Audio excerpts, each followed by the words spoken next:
నమస్కారం, welcome to reflection news. Content నచ్చితే like, share, subscribe చేయండి. ఇంకా బాగా నచ్చితే పే చేసుకుని మాత్రం అస్సలు మర్చిపోవద్దు. మీరు పంపే రూపాయి అయినా కూడా నాకు అది చాలా చాలా చాలా ఇంపార్టెంట్ అండ్ చాలా పెద్దది. గత నెల రోజులుగా వక్ఫ్ బోర్డు విషయంలో నానా యాగి జరుగుతున్న విషయం తెలిసిందే. వక్ఫ్ బోర్డు లక్షల ఎకరాలను అక్రమంగా తన పేరిట రిజిస్టర్ చేసుకున్నదని, ఇతర మతాలకు చెందిన స్థలాలను, ప్రభుత్వ ప్రైవేటు ఆస్తులను కూడా కబ్జా చేసిందని కేంద్ర ప్రభుత్వం చెప్తోంది. అందుకే వక్ఫ్ బోర్డుకున్న అధికారాలను సవరించేందుకు కొత్త బిల్లును పార్లమెంట్లో ప్రవేశపెట్టింది.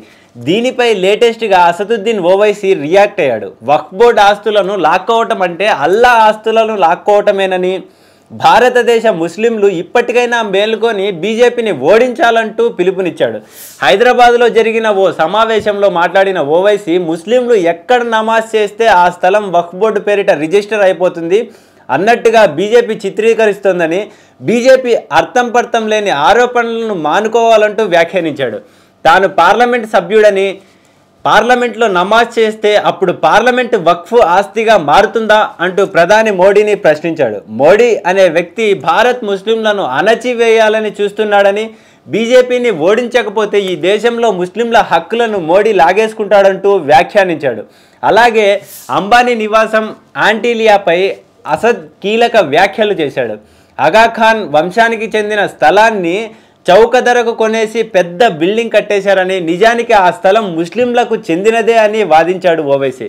పాకిస్తాన్ దేశం ఏర్పడక ముందు నుంచి ఆ స్థలం ముస్లింల ప్రార్థన స్థలమేనని, పాకిస్తాన్ ఏర్పడిన తర్వాత ఈ దేశం వదిలి వెళ్ళిపోయిన వారి స్థలాన్ని కబ్జా చేసి ఆంటీలియా కట్టుకున్నారంటూ ఆరోపించాడు అసద్.